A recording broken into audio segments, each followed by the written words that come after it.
El combate de gladiadores es una de las escenas más intensamente asociadas en nuestra imaginación y memoria a la antigua Roma, sobre todo gracias al cine.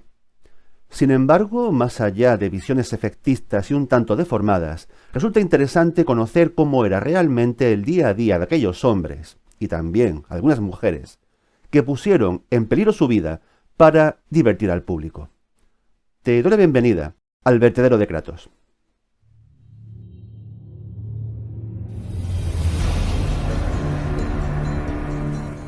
Desde antiguo se ha escrito que ya los etruscos practicaron la costumbre de enfrentar parejas de combatientes en las honras fúnebres de difuntos importantes. Sin embargo, al sur de Etruria, en la región de la Campania, se han encontrado indicios de combates rituales que podrían derivar de una tradición más antigua. Pero también en la Campania, región aliada de Roma antes de ser anexionada por esta, cundió la costumbre de enfrentar gladiadores en celebraciones distintas de las honras fúnebres, como por ejemplo una victoria bélica. De hecho, las primeras escuelas de gladiadores fueron fundadas en esta zona. Tito Livio nos cuenta que en tiempos de la Primera Guerra Púnica, un aristócrata llamado Junio Bruto Escaeva habría enfrentado a 3 parejas de hombres en lucha a muerte en el funeral de su padre. Lo describe como un munus, un sacrificio a los manes o espíritus de los difuntos. El plural de munus sería munera. Este plural lo encontramos a menudo como designación de los juegos de gladiadores. Ni mucho menos podemos suponer que este fuera el primer munus de la República Romana, solo el primero del que se tiene noticia. Corriendo los años, estos munera fueron cada vez más grandes y fastuosos, y empezaron a ser apreciados en sí mismos como espectáculo, más allá de la componente religiosa. Se sitúan en el 105 a.C. los primeros juegos de gladiadores no vinculados a un funeral, y no tardarían en comenzar a ser usados para la promoción de importantes personajes. Un romano que quisiera medrar en su carrera política podría volverse inmensamente popular financiando eventos de este tipo, siempre que pudiera pagarlo. El mismo Julio César se endeudó hasta las cejas para poder llevar a cabo esta práctica. Los munera gladiatoria, aunque formalmente siguieron guardando una componente de festival religioso, en la práctica eran un espectáculo gratuito para el pueblo, que levantaba pasiones.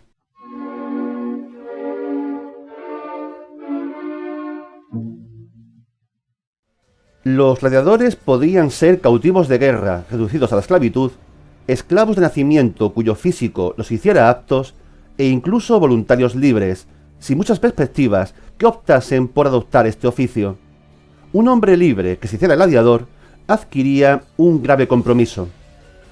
Juro ser quemado, atado, golpeado y muerto a hierro.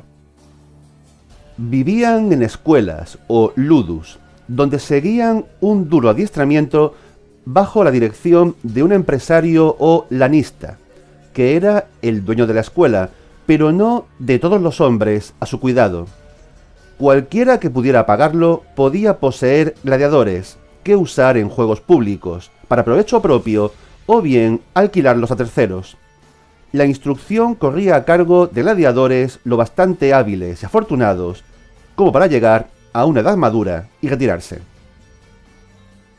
El oficio de lanista, aunque muy lucrativo, no daba estatus social. Eran considerados infames, al nivel de los proxenetas, carniceros y el de los mismos gladiadores. Pese a este estigma social, y aunque la vida en la escuela era dura y marcada por una rígida disciplina y jerarquía, los gladiadores estaban mejor alimentados y recibían mejor atención médica que el común del pueblo. El paso de la República al Imperio supuso el progresivo control de los juegos por el Estado, aunque el patrocinio privado no llegaría a extinguirse por completo. Las leyes suntuarias de Augusto intentaron poner límite al coste de los juegos, pero fueron ignoradas en años posteriores. La rebelión del gladiador tracio Espartaco, llevada a cabo en el año 73 a.C., que levantó en armas un ejército de esclavos liderado por gladiadores, motivó leyes que limitaron la posesión de estos y la ubicación y tamaño de las escuelas. Alguien que pudiera pagarlo podía mantener una pequeña milicia privada. Marco Antonio y César Augusto, contendientes en una guerra civil, mantuvieron guardias privadas de gladiadores. Durante el año de los 4 emperadores, en el 69 de nuestra era, los meses de caos que siguieron a la muerte de Nerón, contingentes de gladiadores lucharon en las fuerzas de diferentes facciones. Marco Aurelio cubrió con gladiadores las bajas en las legiones causadas por epidemias y deserciones, pagándolo de su bolsillo. Los hombres capaces con las armas siempre pueden ser útiles. Los juegos de gladiadores contaban con una rígida estructura. Por lo general, el público prefería el combate entre hombres bien entrenados, en los que se ofreciera un buen espectáculo, independientemente de que el encuentro acabara en muerte o no. Era corriente la presencia de árbitros, provistos de bastones, con los que separaban a los contendientes en un momento dado, o los golpeaban si su conducta no era adecuada. El árbitro solía ser un gladiador retirado, y sus acciones y decisiones, por efecto de la disciplina gladiatoria, eran inapelables. Siempre existía el riesgo de muerte, pero no tanto como se cree. Un gladiador podía admitir la derrota y pedir gracia al público alzando el dedo índice. En los tiempos más antiguos, se consideraba que la muerte era el castigo natural para el perdedor. Sin embargo, ya en tiempos de la República, fue cada vez más frecuente que el editor, el que pagaba el espectáculo, evitara la muerte del gladiador perdedor, sobre todo si la multitud lo pedía. La gente tendía a pedir el perdón de aquellos que, pese a perder, habían luchado con habilidad y valentía. Ya bajo el Imperio, la demanda de gladiadores superaba la oferta, y matar a uno en la arena se convirtió en algo serio. El lanista debía indemnizar al editor si se producía una muerte no prevista en la arena. Según la historiadora especializada en la antigua Roma, Alison Futrell, el gladiador medio en tiempos de Augusto sería un hombre que saldría a la arena, por primera vez, en torno a los 20 años de edad, que llegaría a luchar en 2 o 3 munera al año y que en pocas ocasiones sobreviviría a más de 10. Grandes campeones saldrían con vida de más de 100 combates, llegando a ganar inmensos premios, y aquellos que eran esclavos, su libertad.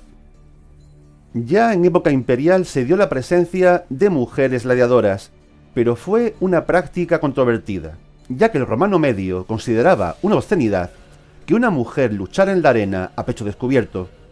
Posiblemente sería promovido por editores y lanistas para variar más el espectáculo, pero nunca fue algo instaurado en la tradición de los munera. Los romanos gustaron mucho del combate entre hombres con diferente armamento y distintos estilos de lucha, y había muchos tipos, algunos de los cuales fueron cambiando con el paso del tiempo.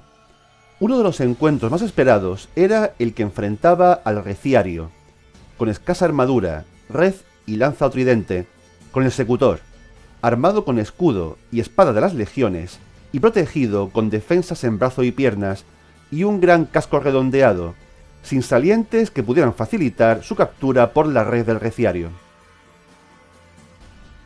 El tipo de casco de gladiador más popular y conocido por el gran público, con grandes alas y cresta, era llevado por diferentes tipos, como el tracio, armado con escudo pequeño y la sica o espada curva, y el oplómaco, armado con escudo pequeño, lanza y puñal. Estos dos tipos solían combatir entre sí o con el murmilo, armado como el secutor, pero con casco de alas. Pero había otros tipos, como el laqueario, que usaba un lazo en lugar de red para capturar al adversario, el dimaquero, que luchaba con 2 espadas, y los equites, que combatían a caballo. En las escuelas los hombres vivían segregados según estos tipos, lo cual generaba una especie de espíritu de cuerpo y un acusado sentido del honor, que llevaría a luchar con valentía y, si había que morir, a hacerlo con entereza. Para unos hombres era una existencia de esclavo de la cual podían aspirar a salir. Para otros, una ocasión de alcanzar fama y riqueza. Y para otros, una manera de recobrar el honor perdido al haber sido capturados en batalla. Sin embargo, la mayor parte solo halló la muerte por el hierro, lo cual podía ser preferible a una vida de miseria. Pese al estigma social existente sobre ellos, los gladiadores estaban rodeados de un aura casi mítica. Los campeones podían levantar pasiones y llegar a ser auténticos ídolos, y las damas de alcurnia podían encontrar muy interesante la idea de meter a un gladiador en su cama. El mito era tal que a la sangre de gladiador se le atribuía la propiedad de poder curar cualquier enfermedad. A lo largo de la época imperial, la promoción privada de los Munera fue decayendo.